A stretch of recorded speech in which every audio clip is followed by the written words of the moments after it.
What's good? What's good? What's good, Cowboys Nation? Hello, hello, hello.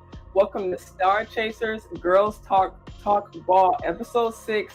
It's your girl, Cravin Cowboys, aka Mickey. This is my girl, Star. How you doing today, Star? What's up, everybody? Good to be with y'all tonight. Welcome in. What's up, Nisi? Glad to see you tonight. What's up, sis? How you doing? Welcome in. We are officially, the season is officially here. Starting tomorrow with the Chiefs versus the Lions, and then we play Sunday at Sunday night, 8 o'clock. 8 o'clock Eastern, right? Yep. Mm-hmm. Yep. So we play Sunday. So our season is here, guys. I know it seems like. What's up, James? Glad to see you. Hey, James. What's up, Jameson? How you doing? Joey, what's going on? How you doing? Such a freaking long off season. Very long. We put in the work. So front office is putting in the work. Coaches, the players. So yes, staff, all the way around, medical staff. Yeah, we got a lot of guys going through it right now. So hopefully, they'll be able to pull through. And we got guys coming back. This is how we got Donald coming back from injury. We go through that cast. So we just saw Tyler going down recently. So hopefully, they'll be able to get him going back. Quick and in a hurry because we're gonna need him. So they're very important to us. Yeah, I think Yep, this is the time for just like put up or shut up. You know what I'm saying? Yeah, I agree with you. That's a great point right there, Star. Like as we hear every year, they always like to say no excuses, but with everything we got going on in the organization right now, like just like you said, the players are into it, the coaching staff, hey, the front office is finally on board, making very big moves this off season. So we're very excited to see just the cohesion of this team, just finally come to the forefront, on all levels. Exactly. And we put in all the work in the off season so that we can have the proper results in season. So hoping that we start the season off with a bang. We, dominate the Giants as we should, because although the Giants got better, we also got better personnel wise. They're still not quite a match for all, especially because we added a lot of people. So they're still not a match. They are relying on a lot of second year rookies. Guys. Some guys they picked up in the free agency who's their former team did not see them valuable enough to re-sign them. So and doesn't mean they're not gonna be good over here, Isaiah Simmons, Bobby Okereke, those are guys you don't nothing Darren Waller, those are guys that you don't sneeze at, you know what I'm saying? Right, exactly. But as well as it's definitely gonna be a battle, but I do think that we should still come out, on top if we play Cowboys football and do what we've been preparing to do. And I agree with you. I'm glad you brought that up, like about the Giants, bringing in new additions. And I just kind of see the Giants, just as a kind of side note, I just kind of see them a little bit as a parallel to our team. Like you said, they're bringing in new additions, kind of getting used to. And I know we have McCarthy for for a little bit about 3 to 4 years, I believe it's been. And but this is actually, as we all know, this is like the first year he actually be able to bring his own play calling in, be able to run it his way, have his blueprint, his fingerprints on the team. And it's kind of, just in my opinion, the kind of a little bit the same way over there, with the Giants. Like, they're coming into the second year with Brian Daboll, the offensive coordinator from the Chiefs, Kafka, I believe it is. So they're still kind of getting into the groove of, their kind of new, play calling system and kind of, trying to figure out what they want to do with their quarterback, their run game. They brought Barkley back. Who they're really going to find to really replace Barkley at this time in his moment in his career, and especially what he did last year, like just like you said, something that's, something like you said, something you can't sneeze at. You got to recognize what he's done for your organization. So it was definitely very smart for them, to bring him back. So I just kind of look at, just in some way, like you said, we definitely got better. They got better, and to me, they're just kind of like a parallel of what both organizations are going through at this time. Yep, I think that's right. I think all of our division opponents are starting rookies. And I think the rookies that we are starting are as a supplement to the vets that we already have. Right. Which I think in the Giants is kind of like, for the rest of our division opponents, there's a lot of, we're the only team in the division that got to directly build off of what we had last year. The Eagles lost a lot. They had to replace, they lost their defensive coordinator and their offensive coordinator. So they're going to look different, you know. You have the Commanders. You brought in Eric Bieniemy. You're hoping he could do something, but you got a totally new quarterback in Powell. You know, then you have, like you said, the Giants, who this is their second year under Dayball, second year under Wink, right? But there's still guys that they had to bring in because personnel-wise, they did not have the strength. Right. So, and they really didn't, you know, I think it came out last year where they didn't really, you know, believe in the guys that they did have, so they weren't really using. I believe it was Galladay they weren't really using on the field last year. They didn't use Galladay and Tony, and he ended up going to the Chiefs, you know, and doing, you know, big things, you know. So it's like, you know, was it mismanagement or their wide receivers: Isaiah Hodgins, Wan'Dale Robinson, who's questioned, Darius Slayton, Jalen Hyatt, Paris Campbell, and Sterling Shepard. So those wide receivers still aren't. They're not. Right, exactly. They're not. You know. Then you got Darren Waller, who Darren Waller when he can stay healthy, and then you have. They just got Bellinger. Yeah, and Daniel Bellinger, who's decent. But then you have their offensive line, which Andrew Thomas has gotten way better. But this left guard, Ben Bretson, I don't know who that is.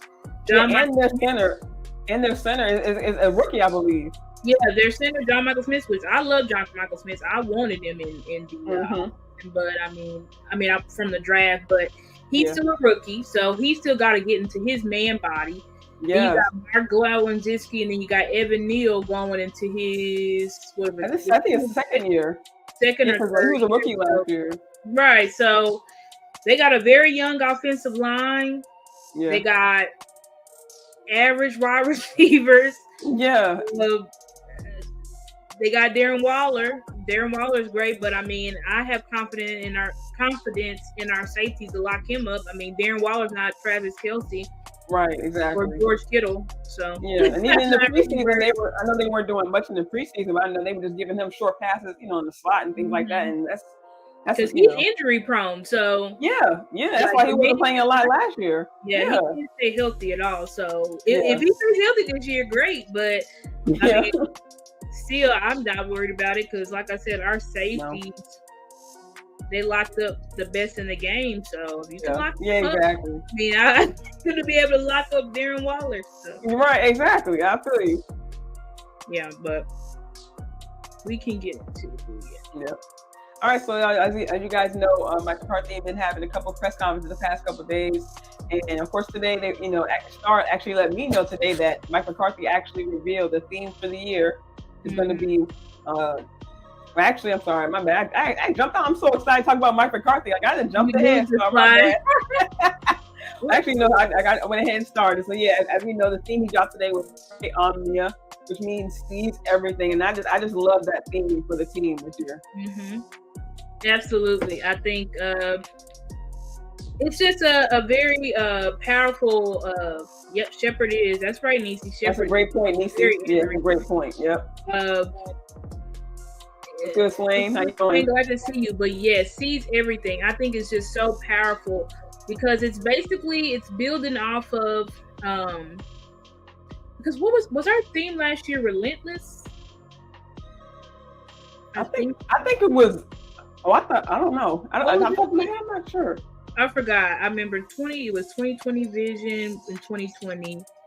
Then I think it might have been resilient. I think it was resiliency. Yeah, I think resiliency. 2021.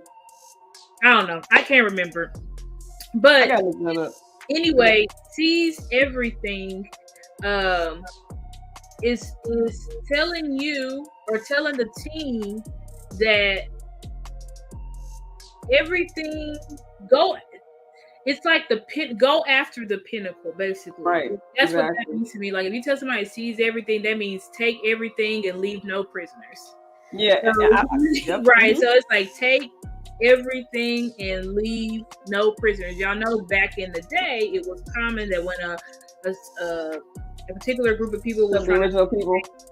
Yeah. So what's up, the original people? When a particular group of people was trying to take over the next one, they would go in, they would kill everybody, children, goat, lamb. They would take everything to completely be able to take over the land.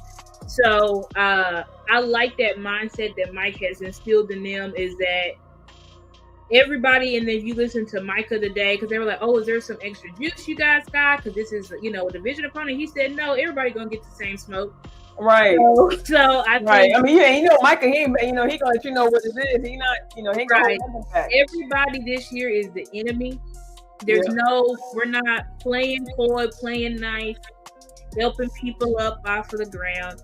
We are. I feel you. I think I love the team. I think it just fits the team. Like, I think exactly. He and the team just knows what they have at this present moment. Exactly. We're here to take everything that people stole from us, everything people said we couldn't do. That's what we're here to. That's what we're going to do this year. So, because everybody expects us to be the same old Cowboys.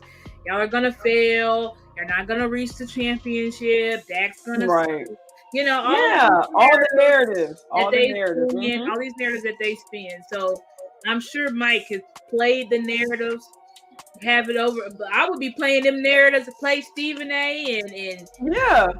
I would be playing them every day in the locker room. Yeah, Dan Orlovsky, everybody who got something to say every single day, because all these people have been talking crap about you. The 49ers. They got our number. They think they're invincible. We can never beat them. So we need everybody to be put on notice. And I think we will put it there. I'm hoping that we come out on Sunday with our hair on fire. They will. You already know, like you said, you can hear it in the press conference. Not only the ones that McCarthy holds, but like you said, the players hold.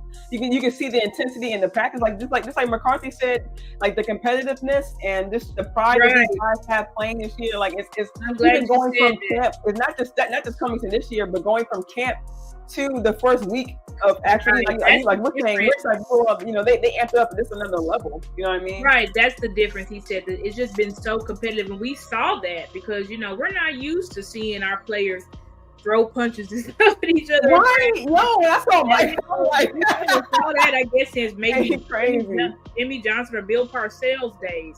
We sure did not. That was not accepted under Jason Garrett. So right. We definitely. We just gotta. The competitiveness has been out of this world. I'm glad he even talked about Tyler Biadasz, and he was like, he changed his body this offseason. Yeah, like, and wow. I think the same thing about LVE came out. Yeah. Aisha Morrison had tweeted that LVE has changed his body. So these players really aren't playing, and they're taking it serious. I've said that since the beginning of the off season that like we're not really playing games. No more Mr. Nice Guy. We don't care about, because we were able to overcome. We were able to beat. We really did. We broke curses last year. Yeah. So I will feel like for the team, like all that chatter about same old Cowboys, that should really be off their backs. Yeah. You know what I'm saying? The only team that can talk crap about us is the 49ers. That's it. Right. Everybody else, no. You know what I'm saying? Like, no, I feel you. We beat the winning teams. Last year, we had the best record against winning teams. Mm-hmm. We retired Tom Brady in Tampa. Right. Like, top 5 defense. Top 5. Like, so top 3. You know what I'm saying? We definitely should be able to just build off of that and have the confidence that we are the best team in NFL, and we're going to show it this year. So that's what we're hoping for. But anyway, he talked about the NC picture frame. Mm-hmm. Talking about the possibilities of what they can fill it with this year. Right. Like I mentioned earlier, like he knows what he has with his team, and just like I think, like they kind of mentioned, I think they mentioned on Girls Talk, Boys Talk, like I was telling you on the side, like they just talk about just the mental, just the the culture he's brought to the organization, and just now he's not only changed the physicality on the field, but he's changed the mental of these players off the field, and how they're able to come together and just be on the same page in the locker room, in the classroom as well. Even when Trey Lance first came on, he mentioned how he was taking over the classroom, just soaking everything in, trying to be a sponge, learn everything. And he's all about. I think he's, dare I say, even more about the mental than the physical with these players. Like, he cares a lot about these players' well-being. You know what I mean? Right, because we have extremely talented players. It's just all about putting it. In order to be a championship team, you've got to be consistent. And he said sustaining success is a bigger challenge, because it is. Right. Because y'all remember what happened to our defense. Remember our defense? We were leading in sack. We came out guns a-blazing. Then an injury happened. Then teams started to counter us. And then, we didn't finish the league like we thought we would. So it's all about being consistent, pushing yourself to another level to be able to, because that's what makes great players great players. It's separate good from the great. Yeah, I agree with you. Yeah, you got to be able to play at a certain level week in and week out.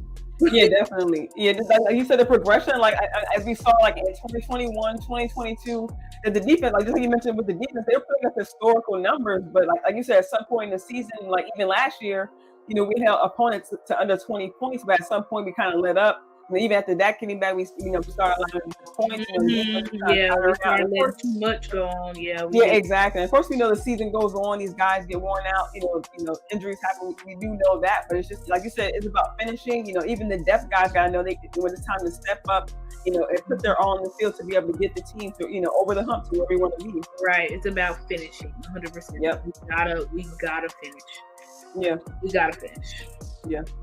Yeah, before we jump further, like I go back to the previous slide, like just the news from this week. We heard about Terrence Steele, securing his bag, as they've been saying, getting his big contract, $86.8 million guarantee. Very happy for the young kid. He's definitely earned it.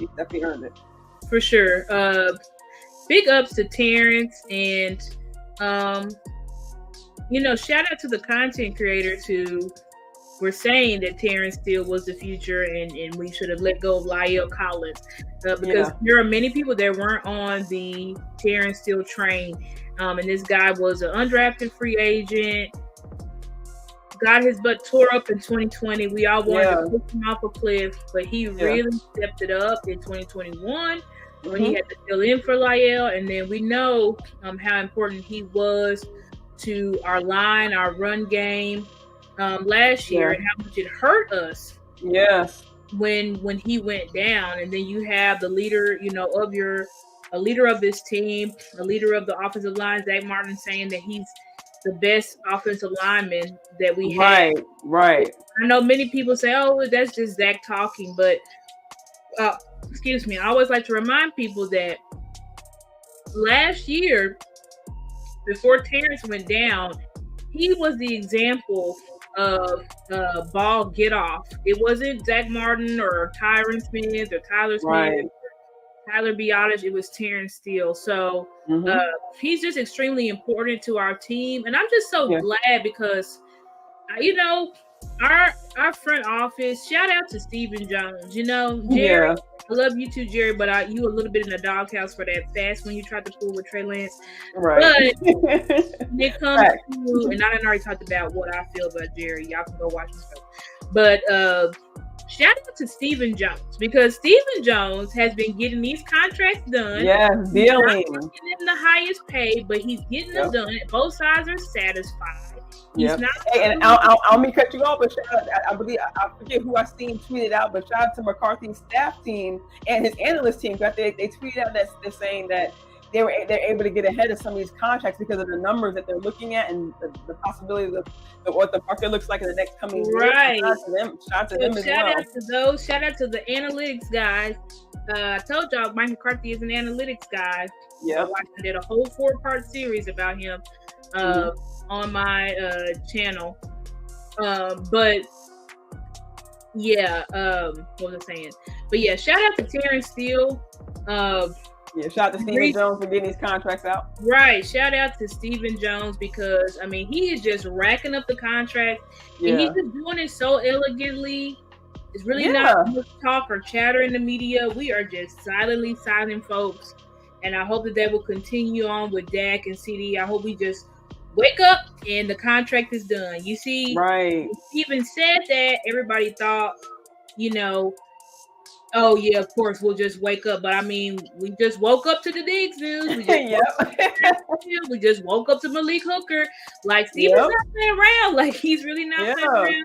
He's getting done. He's getting these contracts done. And I even tweeted out, I said, at this point, the way Steven is handling these contracts, because Steven is really showing like he don't need to do the sleazy stuff. He don't need to throw players under the bus. He can get these right. I think they learned from that from years prior. I think they learned from that. Like I feel like at this point, like let's just go ahead and give Steven full reign.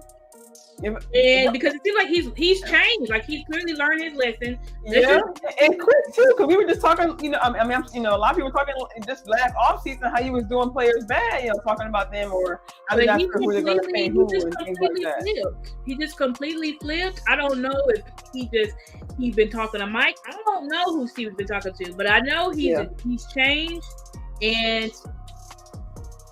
At this point, and it's for the better too, and we could easily see it go the other way, you know what I'm saying? But we, to see it go in a good direction, and for us to be able to secure players that we know we need, and that they know we need. Like Steven really ain't playing, you know what I'm saying? So it's like at this point, Missy said Steven tired land who are calling him dollar bill. Yeah, he's tired. Everybody calling him landlord. Baby. Shout out to Big Game James calling him baby nuts. He's tired of it. Right. He's tired of it. Steven said, "I'll show y'all baby nuts." And he is just, "What's up, Double R? Glad to see you." What's up? What's up? So over. We saw you creeping here earlier. Yeah, what's up? Good to see you in the chat tonight. But yeah. Steven ain't playing, so I'm all for Steven. Go ahead and take over. Go ahead and take over. At this point, I believe if it was up to Steven would have had Jimmy Johnson in the Ring of Honor by now, because his beef ain't with Jimmy Johnson. The beef is with Jerry.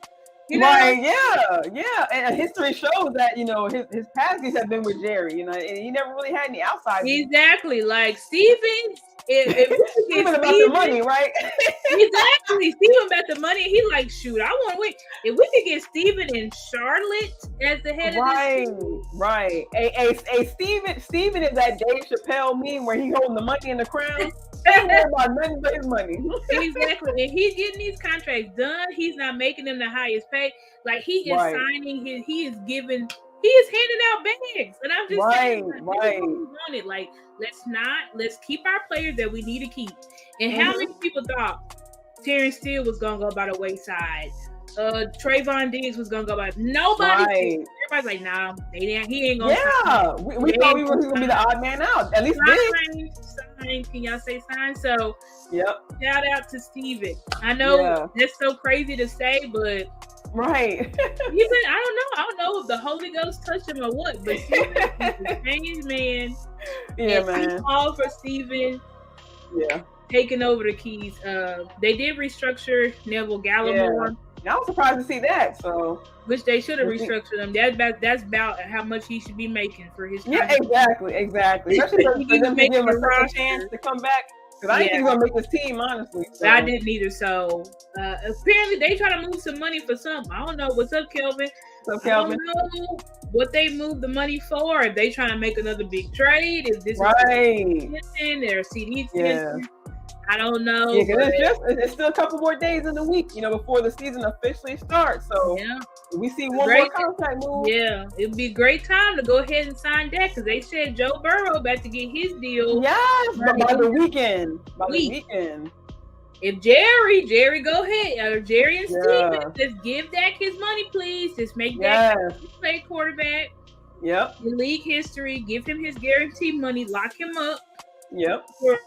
For pretty much the length of his rest of his career. Yeah. And let's move on. I'm with it. Especially when the team is coming together. Like you said, we getting the pieces coming, like you said, and the people that we secured, a Hooker, you know what I'm saying, Dono, you know what I'm saying, like important pieces on the defense. Right. We secured so many people. Yeah. We secured So it just feels like we're finding the right people. and someone on the offensive line, like Martin and Steele. You know what I'm saying? Yeah, coming up on contract year. Yeah, Tyler Biotis could be next. Like, we don't know. Yeah. But Steven said he's locking in. He's locking in his players. Yep. Locking in his players. So he don't think that could be signed till week 5. Okay, well maybe he won't. Well, I don't know. I just think the sooner the better. That's what right. Yeah, I wouldn't wait on it. I wouldn't wait. I hope they learn from previous experience. When they went the last time. Like, I don't think you want to. You bet against Dak Prescott twice, so I don't think you want to keep. If you truly learn, you shouldn't keep trying to bet against your franchise quarterback. Right. Right. But yeah. Whatever. Like we touched on earlier with the injury report, we know Tyler, unfortunately, just, especially coming up on the first game of the year, kind of got dinged up a little bit in practice with a hamstring strain. They're saying that, that he wasn't in practice today. We saw Mike McCarthy talk about in the person that him, Dono as well, Sam Williams are all working with they're on the courts. Yeah, they're on the courts. So hopefully we'll see these guys, in week 1, we're not 100% sure. Yeah, but hopefully, as these important guys. Yeah, I don't know if we should see Tyler, but I think Dono and maybe Sam would. Dono for sure been out for a while. Tyler's so fresh. I don't know if you want to really risk putting him out there. But I mean, I trust Britt Brown. If he's ready, he's gonna play. If he's not, he's not. So I agree with you. We'll see how that happens. Yeah. Nevertheless, says, my opinion, if Cowboys don't make the playoffs, Parsons will walk next season and Jerry won't re-sign Dak next season. Is that what you think will happen, Double R? Or is that what you... Yeah, he's saying that's his opinion. If that will happen. Basically he's saying if the are you saying that they won't make playoffs, or you're saying if the Cowboys don't make playoffs? So that's what I'm thinking he's saying. He's saying if they don't make it. Okay. Then Parsons will walk. Well, I don't know. I mean, that all depends. I know for sure the Cowboys going to have to the Cowboys going to have to do something with Dak's contract because he's due $59 million. Like, that's a lot of money to just have like, nobody is paying their quarterback that much. So if Jerry is really pay Dak that much damn money, I'd be shocked, because the only thing you can do to lower the cap is to extend or to restructure. Yeah. If you extending or restructure still keeps Dak on your team longer. That's why we keep saying just extend him, because you know what you have in Dak Prescott. Yeah. Like, and actually speaking, before we go to the next slide, speaking of Parsons and contract, I don't know if you've seen the news of Bosa finally getting his contract. Yeah, I did. Bosa finally got his contract. Everybody's saying Mike is going to be north of that. I'm like, listen, y'all don't know, because you could have said that for Diggs, because these players want to be here, and Mike already said, like, he's not trying to break the bank. Like, exactly, just like Diggs, he could follow his example. Right, exactly. Like, if they're trying to win a championship and keep their roster, all of these players, which it seems like they're all doing, with a little bit less. This is a championship roster, and you want to keep this team intact as much as possible. Yeah, just like maintaining McCarthy's, like you said, sustaining success. You can't have that if you. If everybody's trying to be the highest paid, like, this is a championship roster. Like, I feel like you only go for the highest paid. You said Jerry let Zeke go. He would let Dak go. Well, he let Zeke go because it made financial sense to let Zeke go. and they owed him money. It won't make sense to let Dak go. It wouldn't make sense to do that. But exactly, Kelvin. Yeah, I think it was only $5 million they owed Zeke, so they were Zeke was gone because $60 million. Exactly. Like, at that point, they saved money. We saved like a whole $11 million cutting them pre-June 1st. They saved money by cutting. I think it was. So that's why they cut. That's why they cut Zeke, right? So like, they don't save money by cutting Dak. Right. Exactly. That's what we try to say. Like, either way, if it made sense or saved money to cut Dak, then I could entertain those talks. But because if you cut Dak, like, you literally have. I think it's $59.8 million or something like that. Yeah. Right. And people are like, well, they could split it up. I'm like, so you still going to be paying $30 million for a quarterback that's not on your roster? Like, that's just it's just dumb. Like, if Jerry and them do that, it's because they literally it's a personal issue, like Amari Cooper. Like, it wouldn't make football sense to cut him. Yeah, Devil says no, but Parsons wants a ring, period. And if Cowboys don't deliver, Parsons going to go.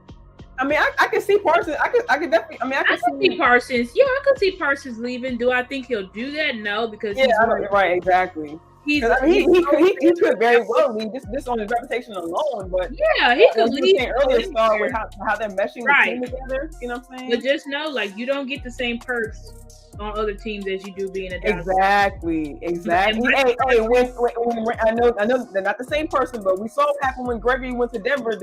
What happened to Randy Gregory after he left? Do we hear his name anymore? No, like no one exactly. Like no one. When you leave Dallas, you can leave Dallas. Go right ahead. But yeah, you won't get the same acclaim. No one will care about you. I mean, that's just the bottom. Like we've seen a lot of players leave, go to other, or even, I mean, you'll get jobs and things like that, and maybe because you get a job for sure. Yeah, and you may not even flourish. I mean, we see what happened with Cedric Wilson when he went to Miami. I know he's been dealing with injury, but he hasn't really been doing much in Miami. So Cole Beasley been bouncing around from team to team. He's still getting jobs. And these guys were ballers for the Dallas Cowboys. Exactly. So that got them paid, and then they went to Josh Allen and Tagovailoa, and they don't really their career.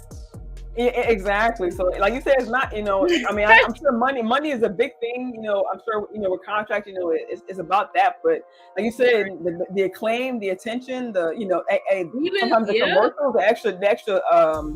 What do you call it? The endorsements on the side. You might not always get that. I mean, take a look. Look, y'all gonna see. Look at Ezekiel Elliott this year. See if anybody cares. Right, and that will be the perfect example. No one's gonna care. Well, he's definitely not gonna be starting back over Ramondre. He's gonna be a complimentary back. Yeah, and he's just gonna try to keep taking as many little deals as he can here and there until he's ready to retire. So yeah, exactly. But he knows, like, his time of being Ezekiel Elliott at the pinnacle is. Yeah, it's definitely different when you're over there with the Patriots. It's a whole different thing, and they don't have no loyalty to Zeke like we had loyalty to him. So if he gets hurt or he doesn't perform, right, Belichick will cut Zeke so fast, and he'll be back on the streets. So, right, like, just being honest. Yeah, exactly. You're right about that. Yeah, look at D. Ware. Yeah, he got the SB ring, but what is he known for? He a Dallas Cowboy. Exactly. He started a Dallas Cowboy. He in the Ring of Honor as a Dallas Cowboy. Went into the Hall of Fame as a Dallas Cowboy. So. Exactly. Even he has, and I mean, just repeating it again, he has no Dallas Cowboys memorabilia in his showcase, but he's still known as a former. They still refer to him as former Dallas Cowboy. Yep. Ware, so. Yeah, like no one says former Denver Bronco. Yeah, exactly. So it probably wouldn't sound right to people if they said former Denver Bronco. You know what I'm saying? Yeah, it's like what? Yeah, exactly. But moving. Yeah, so moving. When we talked about Mike McCarthy earlier, but just we were kind of talking about this, I think, in our last show, Star, about the relationship, just being built between Dak and Mike McCarthy. Just just doing the slide, I looked at the definition of synergy, and as you guys, I'm just reading out the definition for you guys real quick: the interaction of two or more agents or forces, so that their combined effect is greater than the sum of their individual effects. And I just thought this is like a perfect metaphor for Dak and Mike kind of coming together, because we all know, what these two, what they brought to the organization individually. Dak with his numbers, when he's at quarterback, and when he's not at quarterback, we saw, what the offense looked like when Cooper Rush was in, vice Dak when he was out last year for those 5 weeks. We saw it was a big difference, 26th, 27th in the league, as far as offense, touchdown receiving yards, what I'm saying? So and of course, when Dak came back, they went right back up to the top offense in the league. And of course, that Kellen gets a lot of that credit, but for some reason they don't recognize that it's Dak at quarterback. It's actually Dak. Yeah, right. Right, exactly. It's crazy. Right, because if it was Kellen, then your offense should look. You shouldn't have that big of a drop off. Right. From like first to 32nd. Now maybe you go first to 10, 15 or whatever if it was your offense, but you don't go first all the way plummet it down to the ground like that. The bottom of the league. Yeah, that doesn't make sense. And I think exactly like that. The definition of synergy is perfect. Like Mike McCarthy has his tenure and all that he's accomplished as a head coach with the Cowboys and before the Cowboys. Dak has his tenure as a Dallas Cowboy and records that he's broken and you know, feats that he's made and things like that. But if you put those two together, you're hoping that the result is going to be even greater than what they were able to accomplish individually, which for us would be a Super Bowl. Right. Right. So that, and when you're putting, y'all saw how Dak called the game versus the Raiders. Dak has always been, people who know football have compared Dak to two of the greatest. Tom Brady, because of his leadership, Peyton Manning, because of Dak's mind, because of Dak's control at the line of scrimmage. Y'all saw how he made Will Grier, who was struggling all preseason, He made Will Grier look. Dak Prescott is a top quarterback in this league. To me, Dak is top 3. But y'all can call me a homer for that. That's fine. I don't care about that. I agree with you. To say, to me, saying Dak is just a top 10 quarterback to me is insulting. I will take top 7. I will take that. I don't agree with it at all, but people can make their arguments. But really, when you look at it, like Dak is really only truly behind. And if he wins this Super Bowl before Burrow and Allen, because that's the only reason why y'all say that he's not elite, right? Because he hasn't had a Super Bowl. If he gets to the Super Bowl, or he wins, not gets to, but if he wins the Super Bowl before Burrow and Allen, I really don't know what else y'all can have against him. Because when it comes to his stats, his playoff stats, his individual playoff stats, his in-season stats.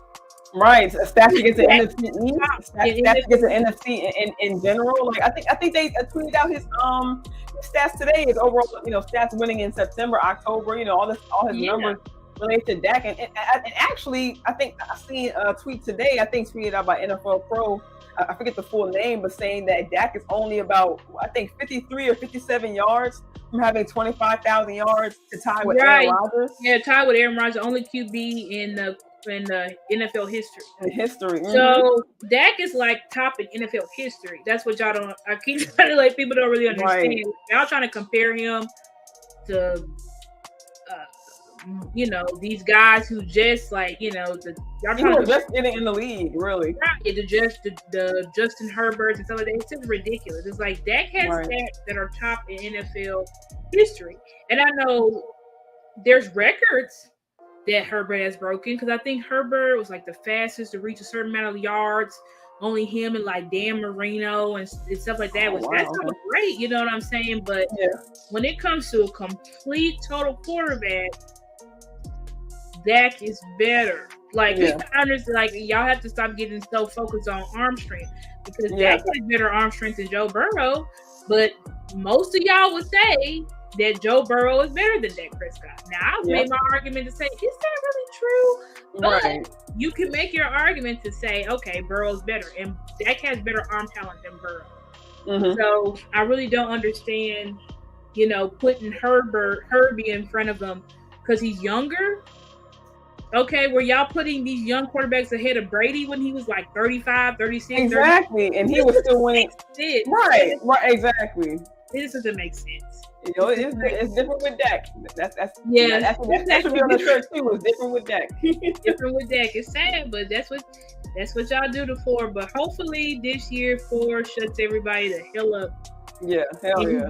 He gets his respect. I think he will, and not just him, and actually just something else I want to add. I think we talked about this last week on our show about each room, and kind of like each level, each each personnel room, professionally have like having some kind of leader. I'm saying in there, and someone they can look to. Gilmore with the DBs. We have Cooks with the wide receivers. And Diggs too with the DBs too. He's kind of getting in the group, and he's still he can still look right. He's still young. He's like a CD. Like they're veterans, but they're still a little bit young, so they still need like a little bit of a veteran presence. But and Tony Pollard with the running back. So and of course Dak with the QBs. And I just kind of look at Mike McCarthy. Kind of like of course, obviously he's the head coach. You know what I'm saying? Not, you know, of course, everyone looks at him as a leader, but even with him amongst his staff, like him working with, you know, side by side with Dan Quinn, you know, actually being able to come together and come up with a full game plan, you know, someone be on the same page. Right. And like you said earlier, shout out to other content creators who were on the, you know, on their first about a lot of these things. You know, shout out to the DC Universe. They had their show, you know, this past weekend, and I think it was Skywalker Steel who mentioned about the, you know, quote unquote dribbling with a purpose. You know, him being able to work with Dan Quinn and actually be able to come out with a full game plan instead of having game plan, right? You know, Kellen and Dan didn't work together like that. Right, they didn't, because they didn't it's just too far of a gap. But you have two tenured head coaches that can now develop a full game plan together to where they're going to completely in bones fossil. So all three phases are really going to be in total sync. And I think that's what Mike talked about as well, like running the ball. You know, you run the ball you run the ball to rest your defense, right? Right. To look in the long game, exactly. Not just the next play, the next what you're going to do. Right. And you can have less injury if you have your defense on the field a lot shorter, right? Right. So there's this the whole coaching staff is really flowing in synergy. And Dak Prescott and Mike McCarthy are flowing in synergy, and I think we will actually see that, because I think you're even going to see, I believe they could be even greater than how him and Aaron Rodgers, because Aaron Rodgers, as prolific and as great as he is arrogant. He just, you know what I'm saying? Like, he is right. No, you're right. Yeah, very, very arrogant. Everyone sees it and everyone mentions it, but it's like they just mention it as, just like you said. Well, it's who he is, or he earned it, because and that's you can say it's who he is. He earned it, but he's very arrogant, and I don't think it was till he pretty much had his last horrible season at Green Bay before he, you know, really acknowledged that a lot of who he was due to Mike McCarthy. It was not exactly. I mean, you see, he's kind of a little bit on the humble trip this year. Like, I really haven't. He's super humble this year. Super humble. Yo, it's the sense. Like, I really haven't heard much like him, because he was talking like this, and even before we played them, I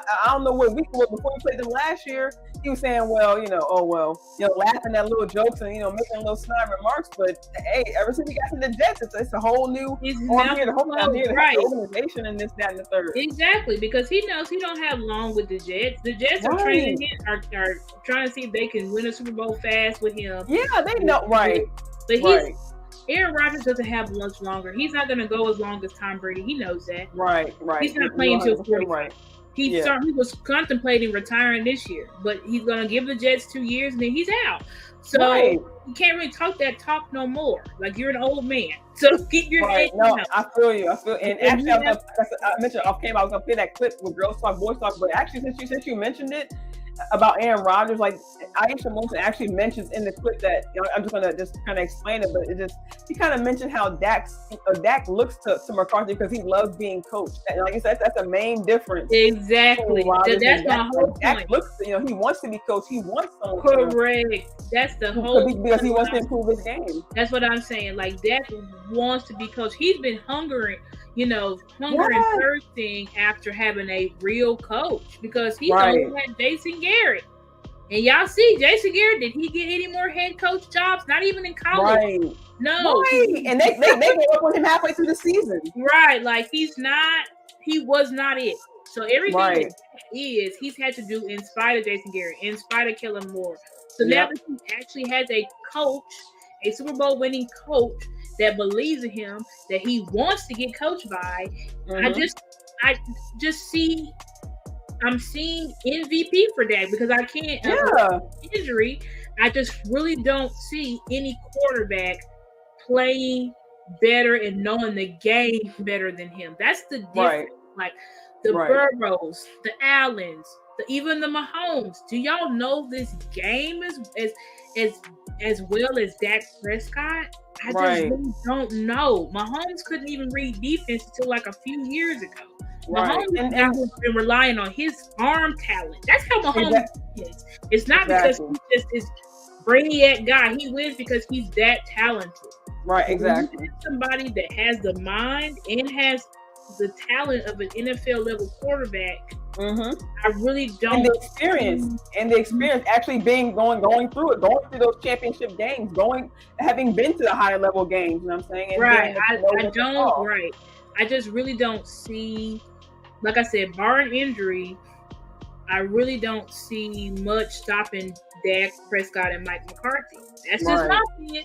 You know, they can prove me wrong by losing and so that. But just looking over old games, like just another element I've seen, like you said, for their relationship. Just looking at over old games, I just noticed that even whether a play went good or bad, I very rarely ever saw Dak and Kellen communicating on the sideline. They never did. It just seemed like even with they were near each other, close to each other, but they weren't talking. They were talking about what went wrong, what went right. They had very little communication for them being so close as being buddy. They never had, because Kellen wasn't Dak's coach. He was his peer. You know, and then you had Nussmeier, who was Dak's QB coach, but Nussmeier just seemed like there was not much he could add to Dak. When every time Nussmeier talked about Dak, it was just like Dak was the best thing since sliced bread, and that's not really what a coach is. Right. You know what I'm saying? Exactly. Nisi says that T.O. earned his arrogance. I guess we can talk about what Aaron Rodgers. Aaron Rodgers, yeah. It's like you can definitely earn your arrogance, but at the same time, like Aaron Rodgers being that arrogant, it didn't lead him nowhere. But I was just gonna say that. Like he right, exactly. Like you got to know, like you said, it's okay to be arrogant, but you got to. I mean, for me, like, you got to know the team and what you contribute, but also that it is a team sport, and it's not just you. You know what I'm saying? Right. Exactly. Like the only quarterback that has a nerve to be as arrogant as Aaron Rodgers is Tom Brady. Right. Like, exactly. Because Tom Brady has ring after ring after ring. Left Bill Belichick won a ring. Bill Belichick has been struggling to make playoffs since after Tom Brady left. Right. Like, so Aaron Rodgers, what did you do after Mike McCarthy left? The same thing with him. Made a couple of championships and choked. So, I mean, I don't know how exactly. It's the difference how you carry yourself, you know. Exactly. Like, it does matter. Like, Aaron Rodgers, if he had multiple championships. Right, exactly, right. And even without McCarthy, I mean, right. Eli, that's something we got to him.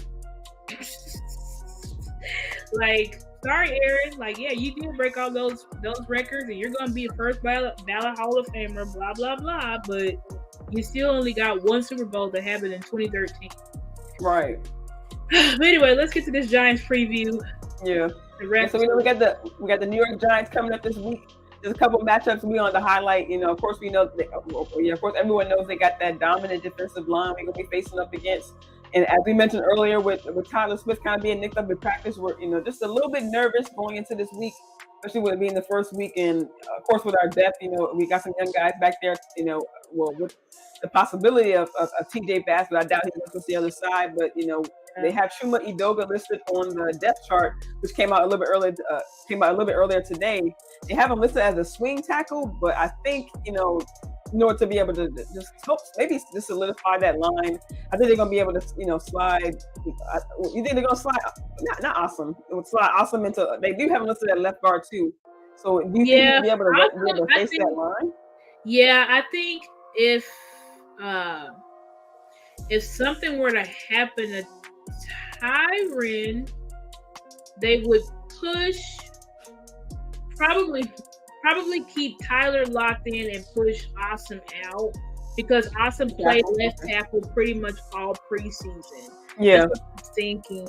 Now for Chuma Edoga, we didn't see him at all. So right, barely. For Chuma, what's up, Tavis? Yeah, what's up, Key? Got to see you. For Chuma, that's very shocking that they have him as a swing tackle, but I don't know. I guess he's ready. Maybe he's been playing in the not media viewed right, up the side or something. I didn't even know he was still on the team, but I mean he's on depth chart, so I hope Chuma is ready. I mean, I would expect Solari ain't gonna put him out there if he's not. So we'll see how he handle this situation. We also have TJ Bass that could possibly play that left. Yeah, he did so in college. Yeah. So it's something. I don't know who they're gonna roll out for that left guard position if Tyler Smith doesn't play. So we're just gonna have to wait and see. But that is something to look at. McCarthy said they probably announced it, 90 minutes before the game. Right? So, they're not gonna tell. No, they don't tell that. So we'll see. Hopefully we'll see, what they do in practice as the week goes on. Hopefully there's some pictures because Mike said they hope that him and Dono can practice by the end of the week, but right. And we're gonna have to put in their replacements. But you have on the line as well. We got Biadasz and Martin going up against that tough inside. Leonard Williams, Dexter Lawrence. Right. We know that line is nasty, y'all. That line is nasty. That line is nasty, and it is the strength of their. All of our division opponents, their strength is that front. Yep, that front seven. Mm-hmm. Yeah, so that's their strength. So, but here's the thing: Biadasz has definitely got. Mike said in his press conference today that he's changed his body, and we've seen how Biadasz has really been playing with an edge. So I like the matchup of Biadasz and Martin versus Leonard Williams and Lawrence.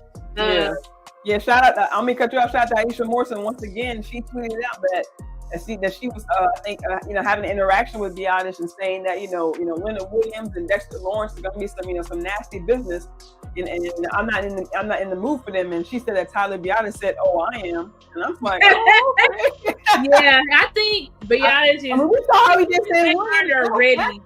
So I actually like that matchup a lot. Biadasz and Martin, I like that matchup. Yes. Tyron Smith versus Thibodeau, that will be interesting to see. Tyron is healthy, is still pretty much at the top of his game. You know what I'm saying? And Tyron, if he can handle Michael Parsons flying off that edge, now sometimes he's gonna get beat because Michael Parsons is gonna win sometimes. Like, you're not gonna beat him every single time. But I trust Tyron probably will lock Thibodeau up, to be honest. I think Thibodeau might get a little bit of pressure there because Tyron's a little bit old. But it's still like you're playing that strength of Tyron's is no joke. Fresh off training camp, had a good camp, you know what I'm saying? That strength of Tyron is really no joke. And people don't really realize until Tyron gets his hands on you just how strong he is. Exactly. And he's a big guy. And he's saying the words are wrong. Tyler talking spicy. Yeah. Smoke, but it seemed like the whole offensive line wants to. The whole line. I was rewatching. I think it was the second Giants game last season, and it was like a play. I think it was like a false start, something like that on our side. And of course they kind of go into the play, but they kind of stop. And I forget which play it was, but it was like late in the game, and you can kind of see Terrence Steele kind of getting into it with Leonard Williams, kind of have like a little shoving match. So I'm like, out there fighting. I love it. They ready. They're ready for it. So it's gonna be good. Yeah. You pointed out Wink likes the blitz. He does. Yeah. I think he's gonna try to switch it up, but Wink he's been the same since he was with the Ravens, and I don't know who he was with before the Ravens, but he just blitzed a lot. He don't care. So even if he does switch it up, like maybe play cover 2 a little bit, Tampa 2 or whatever, he's still going to guys back because he likes bringing that pressure. But like you said, he could try to get some different looks to kind of try to confuse that. Yeah, he's probably going to try to do some zone blitzes and stuff like that. He's probably going to send the heat mostly from the left side because if Tyler Smith doesn't play, he's going to try to overwhelm Awesome or Tyler Bass. He's going to try to do that to get the pressure, more. So we'll be looking for protections and things. It'll be important for our tight ends, for our running back. Blocking, yes. Hopefully, get up in there. Kind of get their blocking. It'll be very important. So we didn't put it on there, but look, let's look. We need to be looking to the running backs. Tony Pollard, Rico Dowdle. They've got to be picking up Deuce Vaughn. They've got to be picking up those blitzes because if they don't, you're definitely gonna see Dak's head get blown off. They're missing assignments, just like last year. I remember last year's opener when Tony Pollard didn't know how to block it, and Dak was getting his head blown off. Yeah, so we can't have that. And even just something as, and I'm saying no injury is small, but even just a finger, breaking your hand, we don't hitting want a helmet, to touch that off. Period. Right. Because it wouldn't even, it's one thing, he was just throwing the force, saying. So just something like that, just trying to keep the pocket clean. Even like we mentioned, kind of off screen, just having that ball come out quick. And so getting that ball out of Dak's hand really fast. It's gonna have that ball's gonna have to be at it, which I think that's gonna happen because obviously we saw that a lot. I saw that a lot in camp. Yeah, a lot of 3-step drops. So that's what I expect. That's what I expect. 3-step drops, a lot of deception, a lot of play action. That's what I was able to pick up a lot when I went to training camp a few weeks ago. Is that ball's getting out quick, and our offense now is very deceptive. Yeah, you really do not know when the ball is being kept by the quarterback or it's getting passed off. So, hopefully, I trust Mike. We got a plan. So yeah, definitely. Of course, our run game. I'm saying we got a different looking. Even Mike McCarthy mentioned in his presser. We got some different running backs this year coming up. He mentioned last few years we had in his words 2 number ones. With Zeke and Pollard, so with a different look, coming into this game is going to be, as you mentioned, interesting. But I think, like you said, just seeing how these guys pick up pass protection, seeing how they're able to stop somebody, like you mentioned, Thibodeau, if he is able to get past Tyron, I'm saying, or even Isaiah Simmons coming in, maybe him putting some pressure on, be able to pick up those blocks will be really important. Right, it's definitely, I think with Pollard, definitely short game, screens. Counters. Well, I think our best bet, instead of trying to go through the teeth of the defense, is to do counters where you can pull your guards, you can pull Steele out, you can pull Awesome out, or Tyler Smith. Like, you want to be doing those types of things so that you're not just doing what Kellen was doing, run up the middle, just doing up the gut. Right. You try to run the ball. Like, even with Zeke, it never worked. It doesn't work. Yeah. You just got to use I think we're going to see a lot more of we're running a Texas offense, so we're definitely going to see a lot of short passing game to open up the run game. We're going to use a lot of screens. A lot of those screens are going to take pressure off of our O-line. The short passing game takes pressure off our O-line, right? Players now, we don't have that aggressive option route system, so Dak is going 3-step drop, ball out, 3-step drop, ball out. Yep. Play action is going to take pressure off of us, which I think, like I told y'all, the offense is now very deceptive. So I definitely think we're going to be able to do that. And he's going for that deep ball. Whenever they do play action, he's going for Brandon Cook, CeeDee Lamb. He's trying to get that deep ball. If it's not there, then get down, to his running backs and stuff like that. We also, I think if we see Hunter Luepke in his game plan, we should look for leak outs, delayed leak out, right? So it's like they're blocking, but then we leak them out, once the play is already ran, in case, so that can, he has that safety valve, so look for that. They do have 2 rookies, cornerbacks, Deonte Banks. Yeah, first round pick. Trey Hawkins, 6th round pick. So I think, you mentioned earlier, just being able to, be able to have these options, like you say. First, they may come out throwing earlier. I did kind of notice that with the Giants last year. They came out, throwing really early in the game. Maybe that's what they were doing last year, trying to open up the run game, like you mentioned earlier, off screen. We may, like you said, we may come out passing early, just trying to open up that run game, just trying to throw different looks to the defensive way, trying to get them, just kind of, like you said, just putting less pressure on get them on their toes. So I definitely think it's going to be a lot of quick passing game to open up the run game. I definitely think we'll see packages because something that Mike has really been talking about on defense and offense is speed. Yeah. So we are going to, because I think Michael Gelkin had asked him today, or maybe John Machota. One of them asked him today in a press conference, and they were like, you're kind of light, weight-wise, like on your. Oh, Gelkin, Gelkin asked him, He's like, light, and he was like, well, we are light, but it's just matchups that you compensate because we have speed. So it seemed like that was the goal this year: speed. So, like we mentioned earlier about LVE slimming down, Aisha Moore mentioned LVE slimmed down too. I remember Dan Quinn. He said he wanted his player to play. Dan Quinn and Schottenheimer said they want their players to play fast and physical. Right. So we definitely have speed out on the perimeter. I think we'll see packages with Deuce. Don't forget about Turpin. Yeah, exactly. So I think I don't mean to cut you off, but they have him listed behind Cook. So I'm wondering if they're going to be having him do, doing 9 routes, or do you think they'll have him in the short game too? They'll probably have him do some 9 routes. They'll probably have him do some medium crossers and stuff like that. I don't know, drags, things where he can just beat the guy off the line and get quick separation. So right, because we saw that in preseason, but we only saw maybe like 2 to 3 catches out.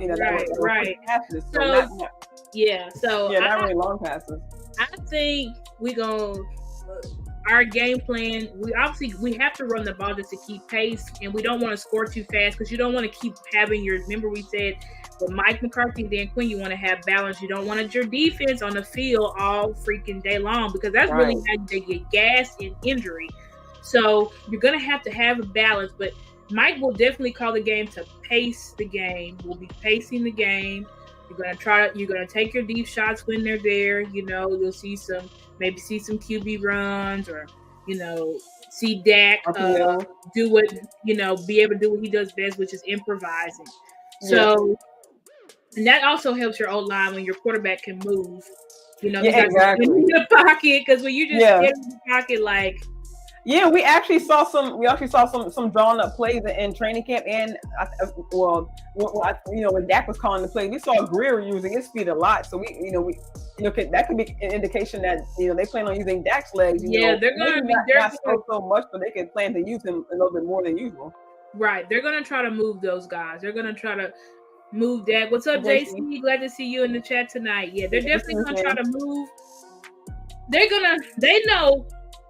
Mike's not stupid. Neither is Solari, neither is Brian Schottenheimer. So they obviously know, if we the fans know how Wink is going to attack them and where he's going to attack them, then obviously Mike and Schottenheimer and Solari know. So I trust them. I have faith in our coaching staff. Yeah, me too. So me too. I agree with you, especially with this new year coming up, like you said, and the weapons that they have, that they like just all weapons they could, like. I mean, we even talked about off screen about possibly Lukey and Deuce may not even see the field because of the weapons that we have. Right, we have so many weapons, and Mike and them, they're not gonna try to show everything because exactly, especially all in week 1. It's week 1. We still gotta play the 4. We still gotta play some serious people. So we're not gonna just open the floodgates. Week 1 versus the Giants. Yeah. So and we got plenty, and I even mentioned. I mean, I even noticed last year that in the second Giants game that Gallup had a great game. I think he had 5 catches. I forget the exact yardage. Go off. He made off because they've been finally doing what we wanted. Put Michael Gallup's on drag routes and stuff, right? And so everybody might go off. To be honest, I think Brandon Cooks gonna light them up. It's really like a who's who of who can have a big game. That's what I'm saying. Y'all look at the thumbnail. Air it out. You know what I'm saying? Because the shots will be there. Those cornerbacks are. CD Lamb is an all-pro. Yeah. Brandon Cooks is a seasoned vet, like 1,000-yard season. Yes. Michael Gallup is Michael Gallup healthy. I don't think they don't have the personnel to stop. Period. So the best thing to do is just pick on them all. Like still incorporate the running game, but really, like you said, like airing out is actually like a possibility, but not like even with the short pass game, you can still move the ball. Exactly, you're still targeting them.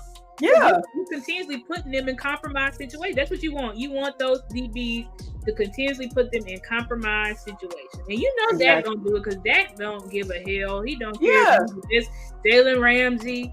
He don't care. He went to Michael Gallup, who was getting covered by Jalen Ramsey. He don't care about Jalen Ramsey. He don't care about Jair Alexander. He don't care. He didn't care last year when CD was triple covered in Tampa Bay. He was He just don't care. So y'all know he gonna target him. He don't. He cares about Deontay Banks, he doesn't. Yeah, and now he actually has the head personnel, coach, you know, and the control of the team. He has complete control, right? And that's another thing. Dak now has complete control of that offense. Yes. So it's not going to be I can't. You know, right, I gotta stay with this play. This is dumb as hell, but I'm gonna stay with it. Like no, right? Like man, he ain't got to worry about. And one thing I want to say is like I don't know. You know, of course I don't know for sure. I'm just speculating, but I saw a few times where they were cutting to Kellen on the sideline in the second Giants game, and I think we saw a lot in the Giants game where Dak was continuously checking in the run and into run plays at the line last year.